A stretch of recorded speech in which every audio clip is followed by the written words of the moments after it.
Bueno, sintonía para el compañero Isidro Cedrés, nuestro Amusnau, Ajul Añate. Ajul, buenas tardes, querido, ¿cómo estás? Bueno, ya me ha recuperado. Yo se lo digo a todo el mundo. A mí lo que me ha recuperado ha sido los plátanos, que mi hermana Remy me dio de la casa, de la misma de la misma plantón, del mismo plantón lo cogió. Y eso es lo que me ha curado la barriga. Es que El potasio. el potasio y producto natural, oiga, 100% canario. Que ya nos gustaría muchas veces comer las cosas como tienen que ser, ¿no? Bueno, Isidro Cedrés, esta semana estamos de enhorabuena porque cuando hablamos acerca de alguien que saca un libro que está de zorrocloco ahora con lo que es en sí, pues la salida de este trabajo, pues lógicamente siempre que se habla de nuestra cultura y que también se reconoce a través de del trabajo la vida y el sentimiento de nuestra gente, pues bueno, es un día muy bueno, ¿no? Sí, para mí es un día festivo poder tocar este tema del que vamos a empezar a hablar, sí señor. Bueno, pues estamos hablando de un hombre que la M será de Manuel, me imagino. Sí, sí lo es, sí. Pedro Manuel González Cánovas, que lo tenemos al otro lado y lo telefónico, lo saludamos. Don Pedro, buenas tardes. Oh, hola, buenas tardes. Bueno, pues Hola. adelante. Nada, buenas tardes a los dos Isidros, digo, que Sí. son ustedes un dúo fantástico. Bueno, te digo lo que me decía don Pepe del Valle, que me decía, hay 3 clases, por lo menos aquí en el Valle, que era el ciño, el cho, el ciño y el don. El don era abajo de la ciudad, el ciño lo más alto arriba y pues cho, pues no, al contrario, el cho es la más alta, después el ciño, Sí. después el don. Vaya por Dios. Bueno, pues en cualquier caso, Isidro Cedrés, ¿cuál le pondría a Pedro? Bueno, en este caso es don Pedro, pero ya se le puede empezar a llamar Cho, a pesar de que no ha llegado a los 60 años todavía, es un hombre joven. ¿Cómo decírtelo? Yo le llevo a Pedro 12 años, estoy a punto de cumplir mis 70, por lo tanto él anda ya pues por los 58, cerca, por lo menos este año, por mis cálculos personales. En nuestros momentos de charla y por la suerte que la vida nos ha dado, creo que mutuamente, de la relación a lo largo de los años, nuestros momentos de charla hay un momento en que yo parezco la persona mayor, parezco el que da el consejo como mayor y de repente la conversación gira de tal manera que es justo lo contrario. De hecho, yo cuando presento a Pedro, cuando tengo un palo en la mano y presento a Pedro a la gente que está a mi al lado, le presento a mi maestro.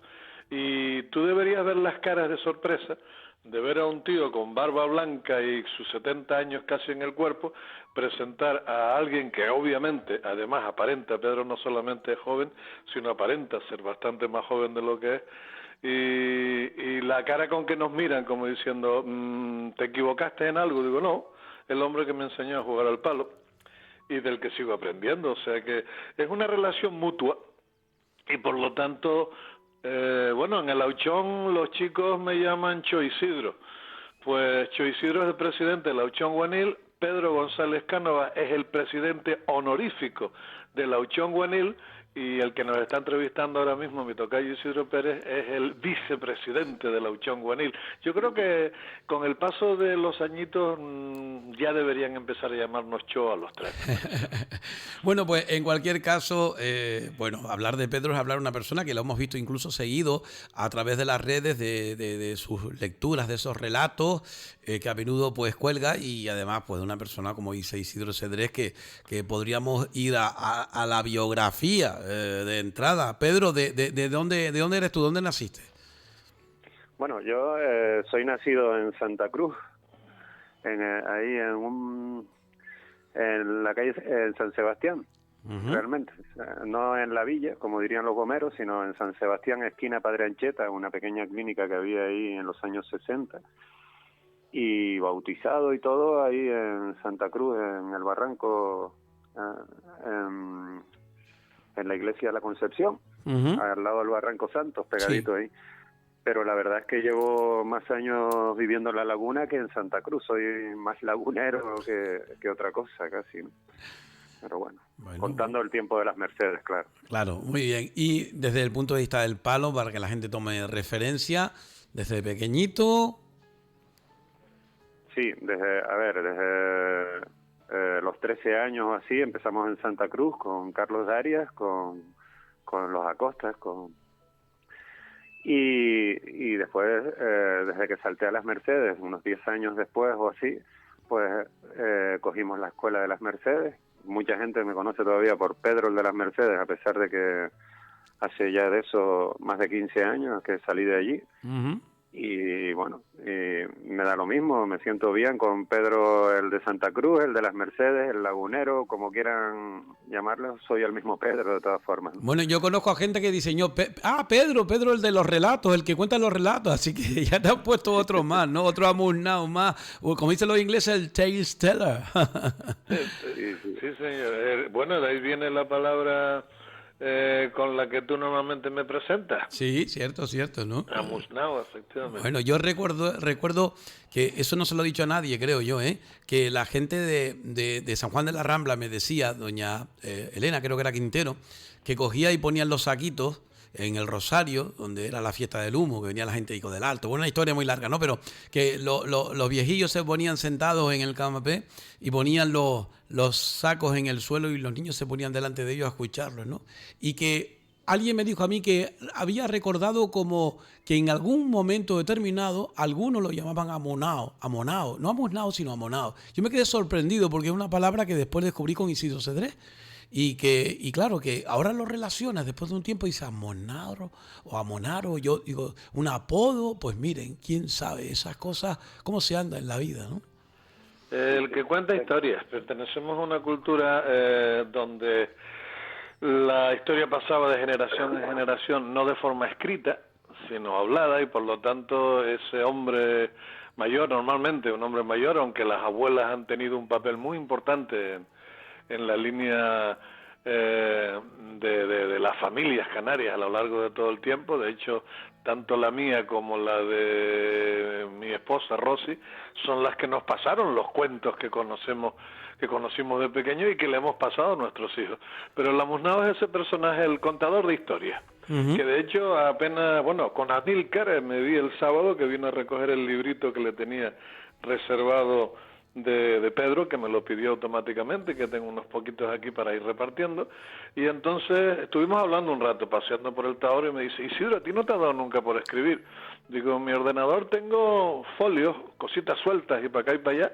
Dice, porque las historias que tú cuentas, dice, deberían escribirse. Digo, mira, cada cual tiene su papel. Digo, Pedro tiene esa facilidad increíble, de hecho tengo 7 libros delante de mí, publicados por Pedro desde el 2014 hasta ahora, o sea que no vive de la escritura, pero vive para escribir, y eso te lo puede explicar él a su manera, ¿no?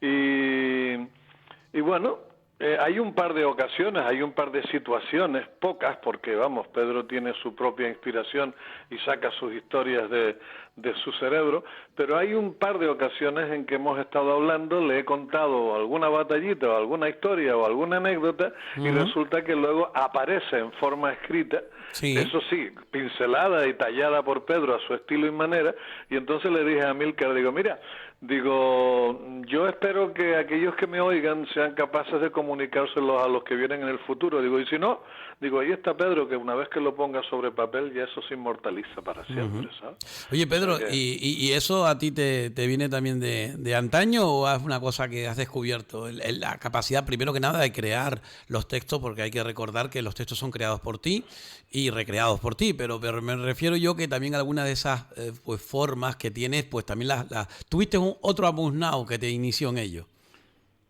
No, bueno, a ver, yo, referente a lo que tú estabas diciendo de la cultura esa que tenemos ahí, de cuando te encontraste con la palabrita y tal, yo estoy convencido de que nuestra cultura antigua, digamos, o la aborigen, está ahí a la vuelta de la esquina. Pero claro, hay que girar esa esquina para verla, ¿no? O sea, hay que tener ganas, ¿no? Yo no sé si ustedes tuvieron oportunidad de ver la dedicatoria que tiene este libro, que además voy a aprovechar y se las voy a leer, que lo tengo delante. Dice, adelante. A mis padres, a mis abuelos, a los suyos y a toda esa gente mayor que se encargó de transmitir la sabiduría acumulada, nuestra mayor riqueza como especie, y a toda esa gente joven que viene con oídos abiertos y ganas de reconocerse en sus raíces. Y después nombro a mi mujer también, porque ella siempre está ahí y es la que me hace los espacios para escribir y me anima además, ¿no? Entonces, referente a lo que estábamos diciendo, ¿no? Hay que tirar un poco del hilo nada más y el hilo tiene su continuidad, ¿no? Entonces, las historias están todas ahí, a veces se repiten de otra manera, nos encontramos con símiles en otras culturas muchas veces, ¿no? Y bueno, y aparte de eso, sí, hay un grano de creación propia, de invención, digamos, que es el disfrute también de todo escritor, yo creo, es esa parte de creación, igual que en el juego del palo, Isidro me entiende, ¿no? Sí. Cuando empiezas a crear lo tuyo propio es cuando el disfrute se amplía, de verdad, se multiplica. Y es que es aplicable a todas las cosas en la vida. Cuando tú coges y te conviertes en demiurgo, que eres tú el propio Dios que crea y que genera pues lo que llevas dentro, al final te das cuenta de que bueno, hay un infinito de opciones que dependen de ti y que tú como creador pues te sientes realizado, ¿no? Y que bueno, refrenda también obviamente que la gente después te escuche, te oiga, en este caso te lea también y bueno, pues siga adelante. Cuéntanos un poquito sobre el libro Tierra, que es el nombre que tiene, para aquellas personas que igual no lo están viendo. Ahora yo se los enseño a cámara porque ustedes están por fotografía, pero yo tengo la cámara justamente delante de mí. Aquí estoy mostrando yo Tierra, ahí están viendo el libro de Pedro. Pues también Manuel, ahí lo tienen, ¿no? González, en este caso Cánovas, y pues tienen el libro que tiene también la portada con una fotografía de una persona, pues eso, cuéntanos la portada. A mí me gusta también desvelar un poquito la historia de la portada y que sean ustedes quienes nos la cuenten.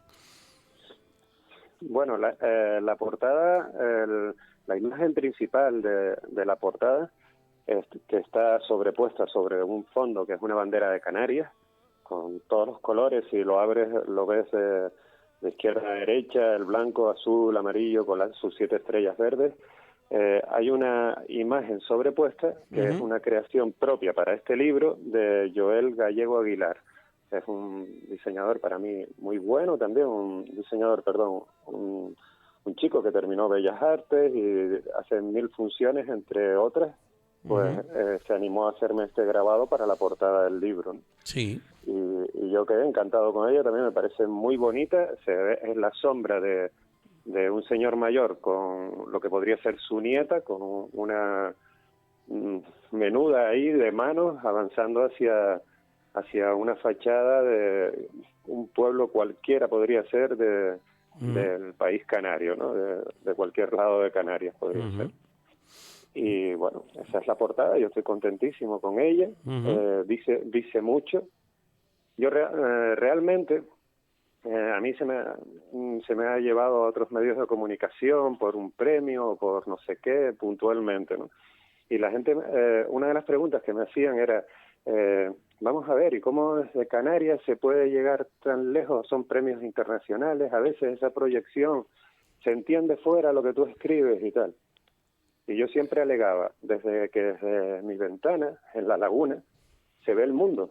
Y el mismo indigente que pasa por la acera de enfrente, pues puede tener un equivalente en París, en Roma, en Lima o donde sea, ¿no? En cualquier parte del mundo. Y bueno, hasta ahora había escrito un poco así, de esa manera, digamos, no internacionalizando lo que escribía, porque también los canarios tenemos nuestro propio modo de escribir y en nuestras formas de construir las frases, pues hay palabras que son tónicas que seguramente en un castellano aragonés o de otras partes de España o del mundo hispano, me refiero donde se hable español, como México o tal, pues a lo mejor ese como no es una palabra tónica, y en Canarias sí lo es, ¿no? Entonces tenemos nuestra propia construcción, pero se entiende perfectamente fuera, y llegados a tierra ya dije, aquí hay que mirar un poquito más hacia adentro. No sé si ustedes conocen esa historia de que tampoco sé ni de qué cultura viene, pero sí sé que en las costas de Tenerife, en los pueblos costeros o En los pueblos marineros se habla de que no se le puede dar la espalda al mar. Esto parece ser que viene de una historia que los dioses crearon primero el cielo y el mar. Y llegado un momento pensaron en poner un bicho, un ser vivo, que necesitaba tierra. Entonces pusieron tierra. Sí. Y claro, la tierra entró en conflicto con el mar, o el mar con la tierra. Oye, ¿qué pasa? Al cielo no le quitas nada, pero a mí me vas a quitar espacio. Y bueno, no, entonces yo voy a ir robando cada vez un poco más de tierra. Y dice, no, eso es imposible, porque entonces te vas a volver a quedar tú solo con el cielo. Y yo necesito ese espacio para este ser vivo que voy a poner ahí. Y es un ser vivo que además cada vez va a irse creciendo en número y tal, y necesita la tierra para estar ahí. Entonces el mar llegó a un acuerdo con los dioses de que lo que iba a hacer era robar por lo menos una vez al año a uno de aquellos seres vivos. Y los dioses le pusieron como única condición que robaran al que le diera la espalda al mar. Sí. Vale, eso es una historia que al final acaba siendo un dicho que llega a nuestras costas, a las de Canarias, con que al mar no se le da la espalda. Vale, pues Pedro, yo creo que a la tierra tampoco hay que darle la espalda. Y aquí tocó hacer un librito que se llama Tierra y que habla de Canarias, exactamente, de nuestra tierra. A ver, Isidro. Los pelitos de punta. Sí, Tú sabes sí. que el cuento más memorizado de Rosy, de mi señora, de su infancia, es el que le contaba a su abuela. Y resulta que tiene como título Pasa la hora y el hombre no llega. Y resulta que en La Palma, en La Galga, el barranco de La Galga, que viene abajo al fondo, bajamar, una zona de costa muy agresiva, con mucha roca, mucho callado, cuando el mar viene con fuerza, lo oyes desde ahí arriba y estás acostado y oyes aquel oleaje y te tapas un poco más porque da impresión, ¿no? Y claro, en aquella época la abuela, como una forma de transmitir a la gente más joven el peligro que había acercarse al mar cuando estaba en esas condiciones, decía que la historia empezaba más o menos de la forma que Pedro empezó contando esta, pero que decía que no, que el mar se llevaba como tributo un ser humano al día en el planeta, no al año, al día. Sí. Y cuando el mar se ponía furioso de esa manera, le decían escucha, y claro, al escuchar, tú mismo terminabas oyendo las palabras que el mar estaba diciendo con su subir y bajar por la costa, y es, pasa la hora y el hombre no llega. Pasa la hora y el hombre no llega. Y aquello se te metía en la cabeza de tal forma que obviamente terminabas cogiéndole un tremendo respeto al océano y a la peligrosidad que significaba pues meterte en él cuando no estaba en condiciones. O sea, ahí tenemos una historia que se ve que nació de la misma manera y que se ha ido diversificando según el pueblo, según la época, ¿no? Bueno, yo tengo una cosita que añadir ahí también para complementar, porque mi madre es de la cabeza, es cambimba del Puerto de la Cruz y en el mar jugaba como cualquier otra chiquilla de su edad, entre los callados y eso, y una de las cosas que decía mi madre siempre era que efectivamente al mar no había que tenerle miedo, sino respeto. Y respeto significaba nunca darle la espalda. Ella incluso, nosotros tirábamos piedras, lo que suele hacer los chiquillos, tirar piedras en la mar, y no quería que tiraras al mar, no tires piedras al mar, el mar te da de comer, el mar es vivo. Entonces, claro, esa se puede decir que historia, esa relación intrínseca del isleño con la mar siempre ha estado, igual que también en el caso del campo. Recuerden ustedes de todas las tradiciones especialmente relacionadas con la época del solsticio de verano, en cuanto a los helechos, en cuanto a la recogida de hierbas para salutíferas y demás que hacía don Juan, esto en caso don Manuel Marqués con su abuela doña Juana Madroñela y demás, ¿no? Estamos hablando de un respeto y quizás ese sea el problema, amigos. El problema está en que le hemos dado la espalda al mar y le hemos dado la espalda al agro y a todo lo que confiere con la ganadería y demás, ¿no? Yo decía, ayer hablando y reflexionando sobre esos temas, que somos víctimas de colonos de las colonias. porque somos hablando de que hay muchos entre nosotros que lamentablemente lo han prodigado. No siempre vienen de fuera a hacernos la cosa difícil, oiga. A ver, Pedro. No, me encanta aprender también de esas coincidencias que hay por ahí, pero insisto, quédense en lo último, que se trata de no darle la espalda a la tierra tampoco. Sí, por eso. Y por eso en este librito sí me atreví a meter relatos íntegramente canarios, la identidad de un mago muy actualizado, que al final lo que viene a simbolizar es ese choque entre lo rural y lo urbanita, que podemos ver incluso a día de hoy todavía, y aparte de eso tiene sus 5 o 6 leyendas o conversiones propias también, desde luego. Hay una muy allegada a los realejos, muy allegada no, exactamente situada en los realejos, sí, y que está por ahí, en las primeras 20 páginas aparece, me parece, bueno, creo recordar. ¿Cuál de ellas está? ¿Acuerdas el título o no? Sí, se llama la Mancha Roja de la Cumbre. Vale. Yo tenía por aquí, pues una de las primeras, sí, yo tenía lo de la forma del saco. Bueno, ya te decía antes que quería decirte que me encantó la socarronería de este pues personaje y sobre todo lo que transmite en tan pocas hojas, cómo logra Pedro, y eso se lo digo también a Isidro, cómo logra captar la atención del lector y sobre todo darle tanto en tan poco espacio, que eso es muy difícil en literatura, en un micro relato dar tanto de comer a la mente, pero a su vez al sentimiento, estamos hablando de unos trabajos que yo sinceramente los felicito por todo lo que he leído y que aunque no he tenido tiempo de leerlo en su totalidad, sí que lógicamente pues bueno, veo todo eso que estábamos hablando hace un instante, Isidro. La Mancha Roja de la Cumbre tiene como situación geográfica y punto final el Risco Las Pencas, que es el precioso domo ese volcánico a modo de roque, porque se parece mucho en la definición del roque como el de Agando, como el de Gando, de los roques volcánicos, esas tremendas torres, que está de hecho en la margen derecha, según miramos desde abajo, en el Barranco de Ruiz. Aquel torreón precioso que está ahí arriba. Bueno, pues esa es la definición que Pedro nos estaba dando. Bien. Ahora si pasamos al personaje que abarca la mayoría del libro, del que estabas hablando, Isidro Pérez, en este momento, que a mí me encanta, y es un personaje que tiene toda la identidad que tiene que tener este libro, e incluso aquel tema, un tema social que a mí también me gustaba denunciar aquí y que quedara bien plasmado, que es ese choque del que yo hablaba, ¿no?, entre lo urbanita y la parte rural, ¿no?, que a veces no sabemos si la parte rural empieza...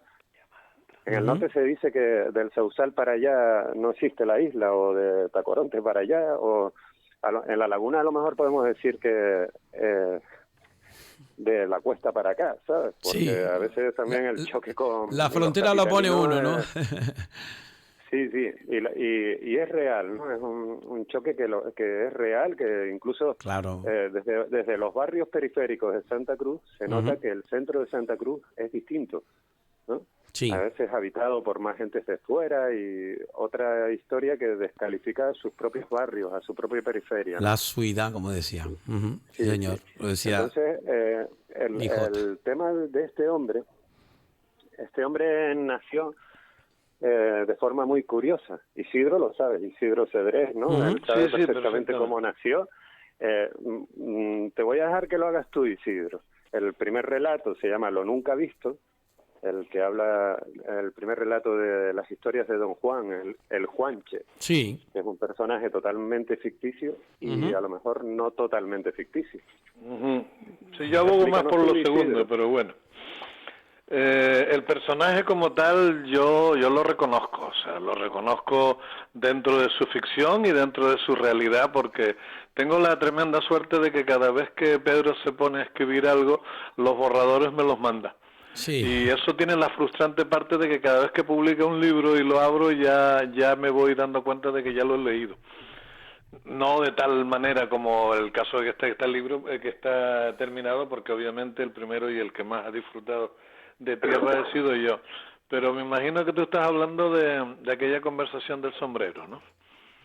Sí, efectivamente, que es el relato que presenta el personaje, digamos. Efectivamente, pues en un pueblito de Tenerife, no te digo el pueblo ni te digo el nombre del hombre, lo único que te puedo decir es que sucedió hace ya bastantes años. Yo era un mozalbete.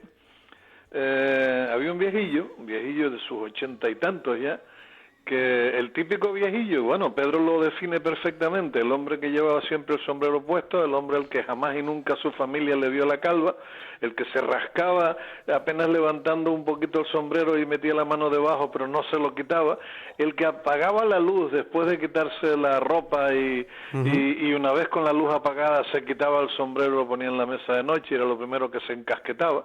Ese personaje es real, ha sido real a lo largo de la historia de esta tierra durante siglos, pues iba hacia su casa en su Land Rover, un vehículo matrícula 7 o 8000 de la vieja época, y siempre despacito, pero un hombre que no corría, ¿no?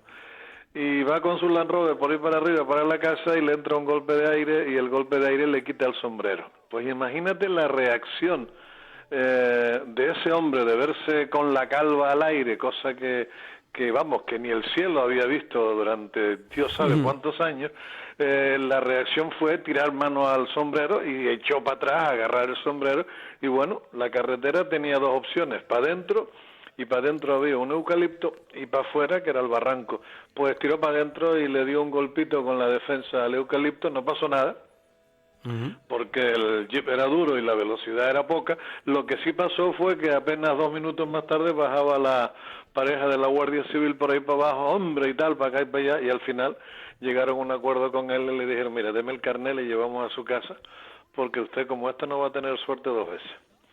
Y le retiraron el carnet. A Pedro le conté aquella historia y Pedro me miró de una forma que yo conozco perfectamente, tanto cuando tiene el palo como cuando estamos hablando, una mirada así de lado y una sonrisa pícara, y no sé, en ese momento yo sabía que el hombre del sombrero iba a aparecer por algún lado, y efectivamente ha dado mucho de sí, pero te digo, el resto ya todo es creación de Pedro. Él cogió el sombrero, se lo puso a su personaje, y a partir de ahí la historia fluye, y yo encantado. Lo único que sí, que reconozco ese sombrero, porque es el sombrero más común el cachorro, por así llamarlo, de las Islas Canarias. Morrongo, ¿sabes que en muchas zonas de aquí de Los Realejos, de hecho incluso es un pequeño apodo, ¿no? El morrongo, que no sé de dónde vendrá la palabra, suena mucho a África, no hay duda, pero que era el morronguero, también se dice, ¿no? Aquel que siempre tenía ese morronguito puesto y demás, ¿no? Y bueno, hay historias que nos contaba don Manuel sobre cómo se quitaban los piojos con la lisa,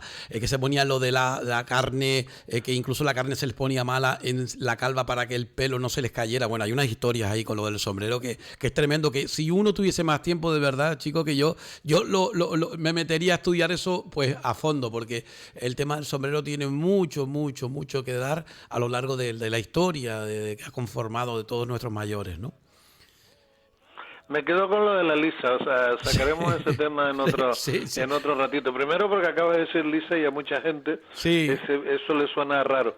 El otro día, por cierto, cuando me trajo Eduardo y Holly, me trajeron los libritos que Pedro me envió, porque le dije que habían unos cuantos pedidos aquí alrededor de mi vida.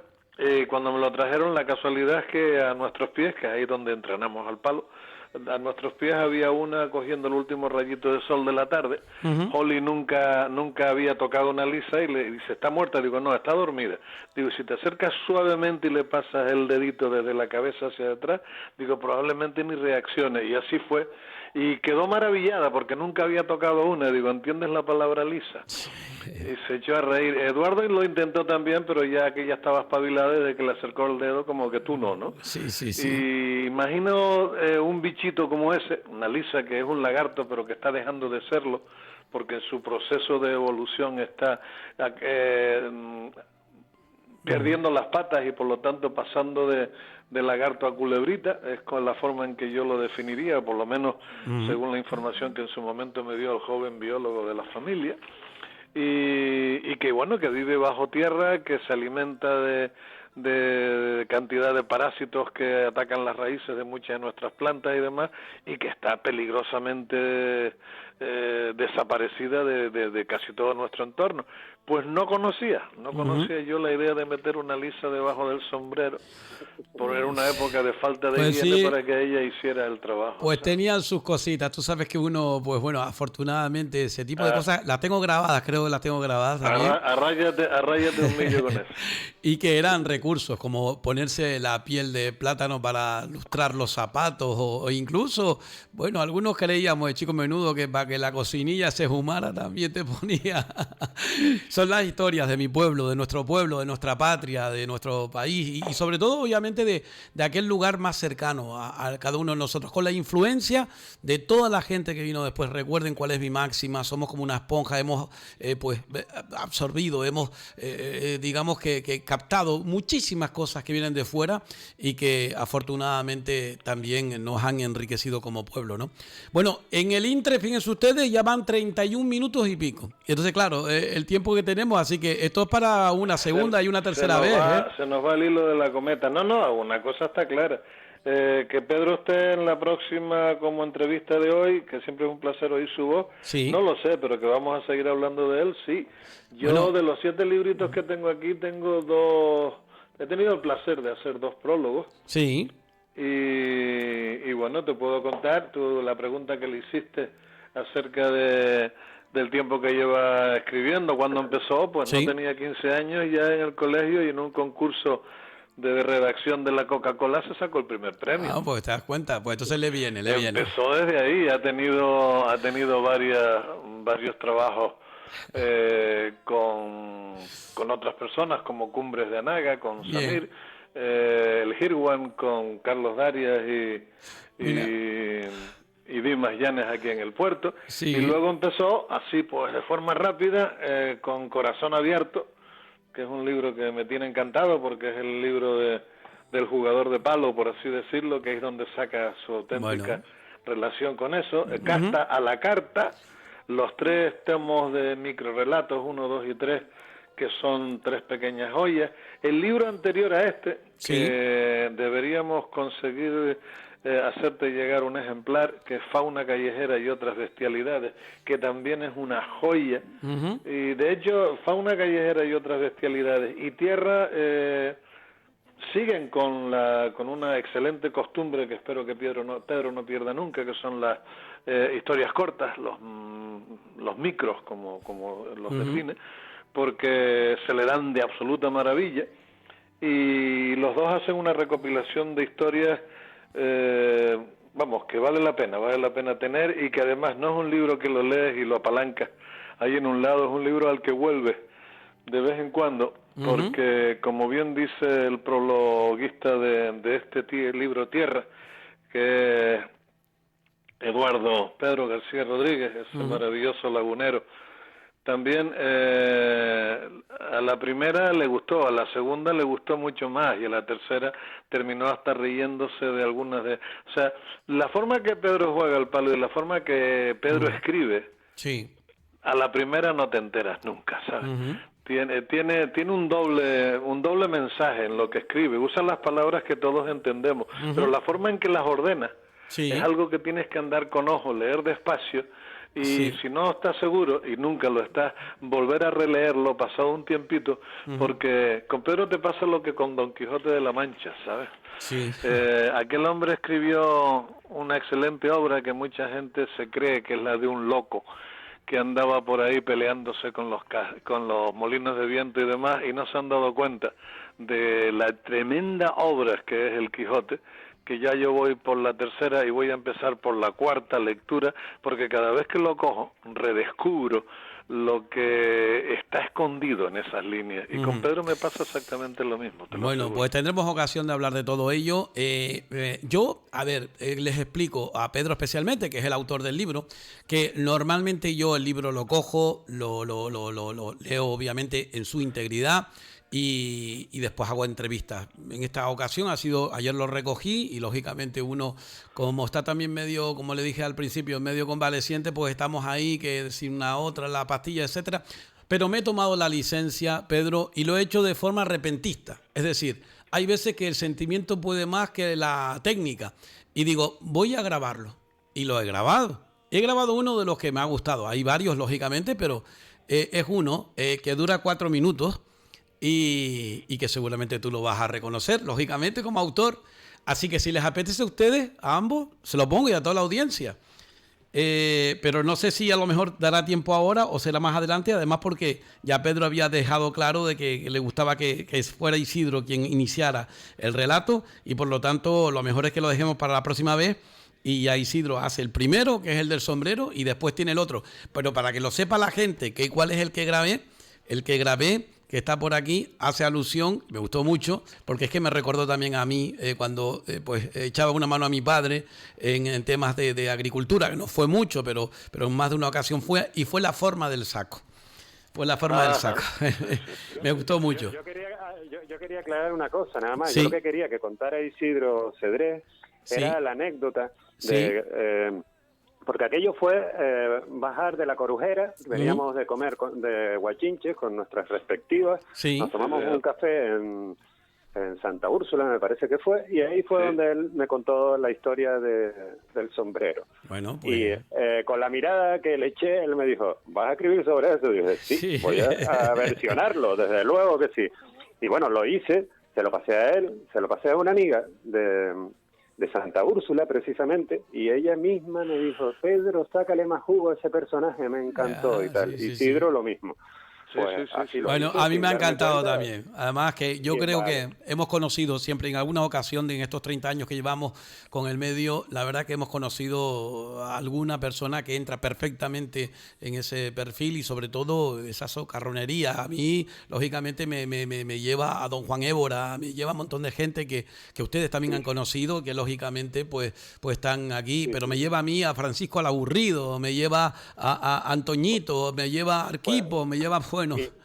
Isidro, pues pon tu relato si quieres. Bueno, para terminar, no les importa. Es repentista, lo cual quiere decir que igual no está tan...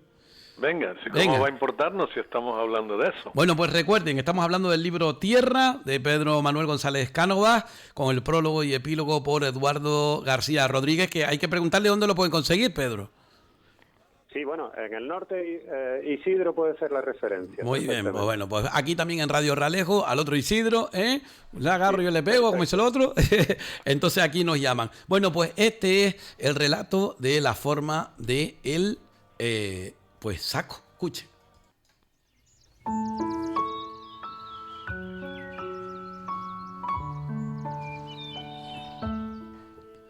El chiquillo tuvo que parar para recuperar la respiración normal.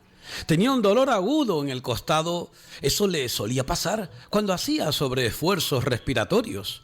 No tenía que haber corrido tanto o debería haber subido por la vereda. La loma era demasiado empinada para subirla en línea recta. Sin duda, no tenía sentido lo que había hecho. La viejita del queso le dijo que don Juan estaba en la loma y quería aprovechar un ratito con él. Le encantaba aquel viejo. Desde que aflojaron los latidos en el oído pudo escuchar en la lejanía: cubiertos de blanca bruma, brezos, hayas y laureles, son jardines de la laguna, son montes de las Mercedes. Era el viejo cantando, aunque solo sabía que era música canaria. Se trataba de una folía tinerfeña. Siguió caminando despacito hacia la voz, sin ceñirse a la vereda de nuevo. Se oyen nisas y folías, arroros y tajarate, en la voz de una chiquilla descendiente de los Guanches. Entonces lo vio agachado, con el sombrero de siempre, y gritó: ¡Hola, don Juan! Y se acabó la música de golpe. ¡Joder! Otra vez los jodos están sin avisar, pensó el mago, volviendo a tomar otro manojo de hierbas con la izquierda mientras la cegueta cortaba por debajo y con ritmo y soltura metía el manojo en el saco. Se levantó y frenó al chiquillo con la mirada. ¿Qué haces aquí arriba solo, Pepito? A ver si te va a coger el hombre del saco. El hombre del saco se lleva a los niños. No lo sabía. Ay, mi madre dice que son los guanches. Los guanches se llevan a los niños. Yo soy un guanche, papa frita. Claro, pero un guanche bueno. Ven, vamos a sentarnos un fisco. Deje, le llevo el saco. No, mi saco lo llevo yo tranquilo, respondió el hombre mientras se pasaba la mano por la cabeza sin necesidad de quitarse el eterno sombrero. Se sentaron sobre un murito de piedras y el chiquillo no tardó en interrogar a don Juan sobre lo que hacía. Me vine a buscar unos cogollitos, pero aún no estaban para cortar, así que he cogido unas cuantas hierbitas para casa, dijo el viejo a sabiendas de que el enano le entendía solo la mitad.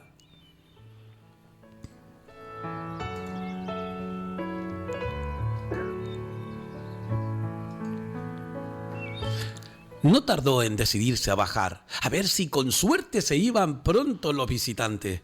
Si hubieran avisado, su mujer habría hecho un bizcochón y se lo habría endosado también. Pero antes de levantarse, sacó las tijeras de podar del saco y metió algo más con total naturalidad y hasta descaro. Entonces sí se dio. Venga, lleva tú el saco, Pepito. Mientras don Juan llevaba las tijeras y la cegueta en las manos, por el camino cogió unas hierbitas del suelo y se las dio a oler a Pepito. ¿Sabes lo que es esto? Sí, me suena mucho.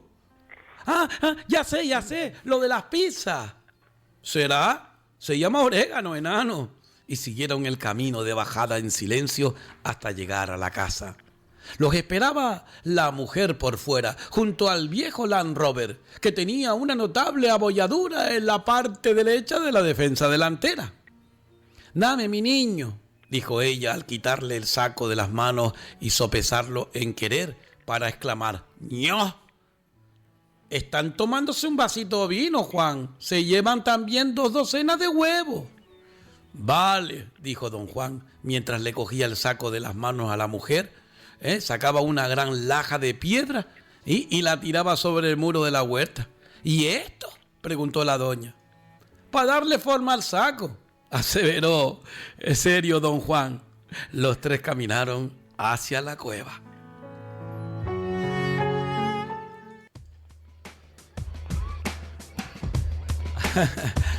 ¿Qué les pareció?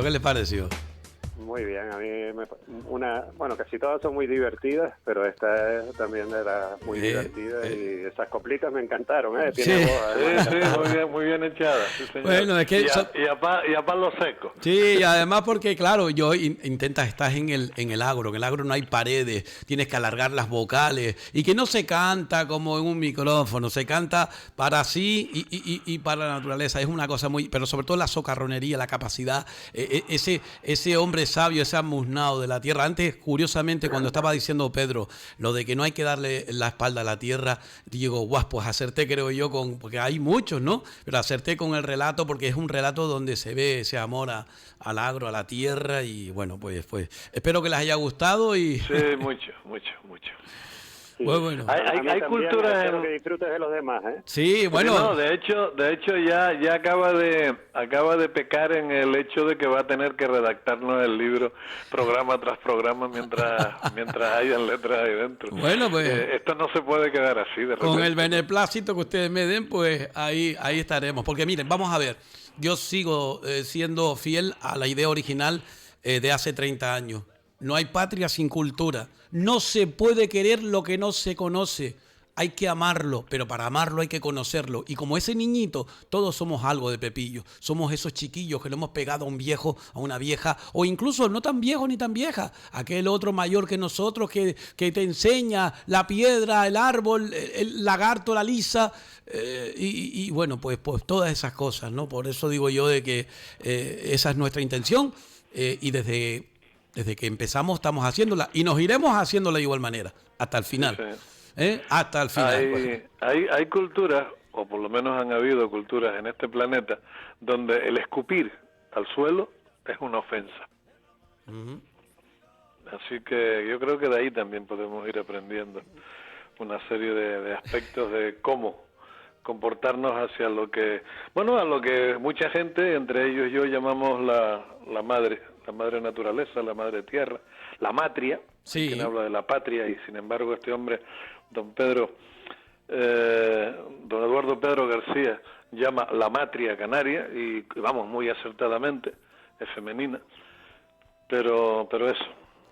Mira, me gustó el primer relato, es el primer relato del que se llama Matria, es una leyenda más ahí, y Eduardo quedó encantado con ella, me explicó lo que yo estaba haciendo también en su momento.